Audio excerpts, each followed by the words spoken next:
business. I'm here with David right now. What's up, guys? And we're riding in his wonderful R33 GTR V-Spec. Soon to be another one. Wyatt. Soon, right? Yeah, so this is round 2. We're going over to the port and picking up my GTR. Damn, the battery's already dying. Oh no. So it's wonderful. But we'll get it in there though. yeah. We got about 20-30 more minutes. We were talking about buying an R34 versus GTR. Yeah, and we're just pretty much saying how much, like, they're all wonderful cars, you know, 32, 33, and 34, but to me, or probably to both of us, we really do think that the 33 is the best bang for your buck. Oh yeah.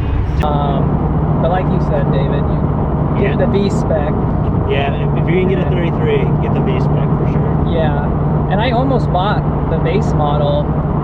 So when I was in the market, this was back in August of 2019, I was about to get a non-V-Spec R33 GTR in 1995. And with that, I think I was going to pay it more, just about the same or more than what I paid for with this one. And I don't know what I was thinking. You get a roll with the V-Spec badge. Right. But it sits better, stiffer suspension, sits a little lower, active LSD in the rear, and a bunch of other stuff, I guess, but it's just worth it. You get the badge. Yeah. Flash that badge. Yeah, and it's definitely more appealing to a collector if it is a V-Spec. My main reason why I wanted the non-V-Spec was because I wouldn't have felt as bad to modify it, you know? Yeah. So putting more money into like coilovers and stuff was just a really good idea to me at the time. But I was looking into it. I ended up getting a 1996, so I kind of stayed out of that expensive price range of being able to get the car sooner. I did my time, and I ended up getting a V-Spec for the price of, actually less than the price of a non-V-Spec in 95. So that all there was just, it was worth it to me. It all comes to this day. Yeah, and it all comes to now. Like, I've been waiting for a year and a half to get this car.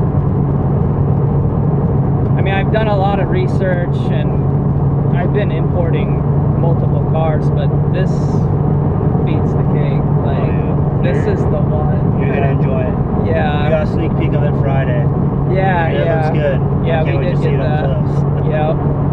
So, right now, I guess I could point out some things that are different about mine. Since David's is a 95, he gets this nice, slick dash. Got a giant bubble.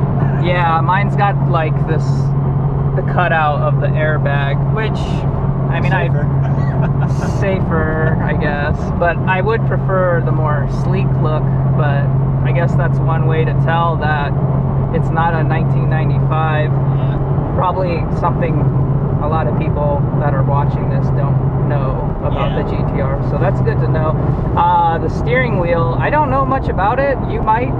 I don't have a stock steering wheel. Okay, so I think the 95 and 96 are the same. I think it was the 97 where it changed to a little more appealing, but still a giant bubble like this. Yeah, I feel like the newer one was more like that Nissan Maxima steering wheel back in the day. It had two things right here, I think, and and a little smaller airbag. Yeah, if I'm not mistaken. Oh, so we both do have the Nismo cluster.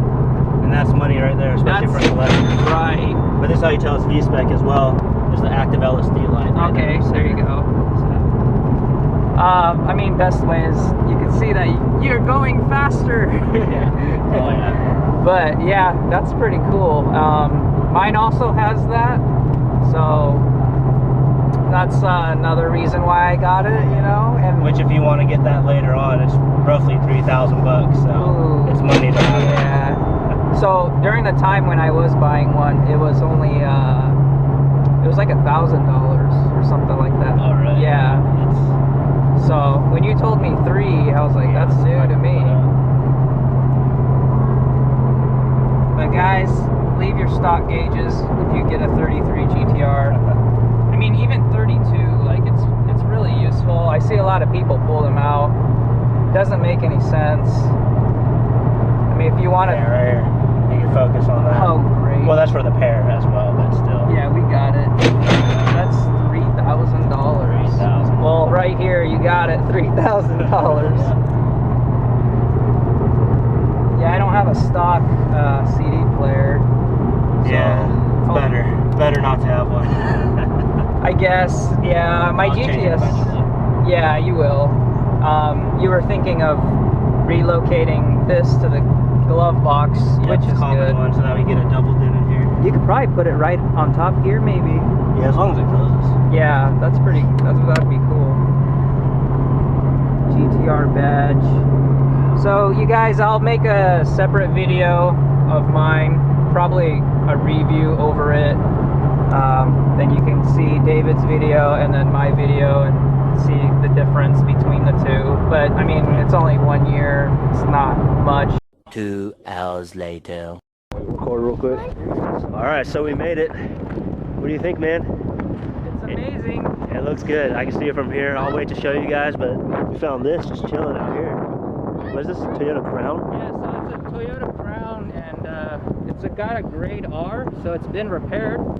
But the interior has a B grading, so it's really clean inside. Oh, nice. That's crazy.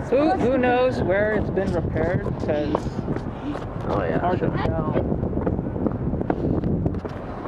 Hopefully we can hear okay. It's kind of windy out here. It's cold, but we'll go check it out.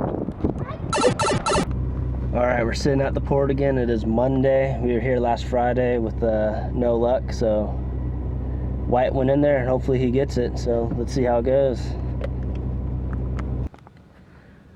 All right, so I could see him walking around the car. They're doing a walk around, checking it out. So it's looking like it's a good sign. So hopefully we'll see it soon.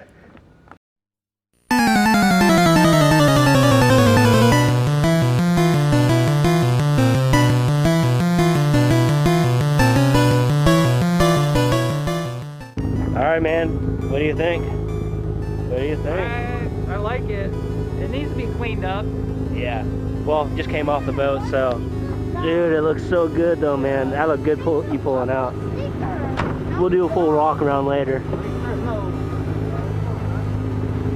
I need this guy. GTR. Got this 34,000. 34,000. Nismo. Nice. Nice, golden. Golden. Man. Oh, it's a reflection. Okay.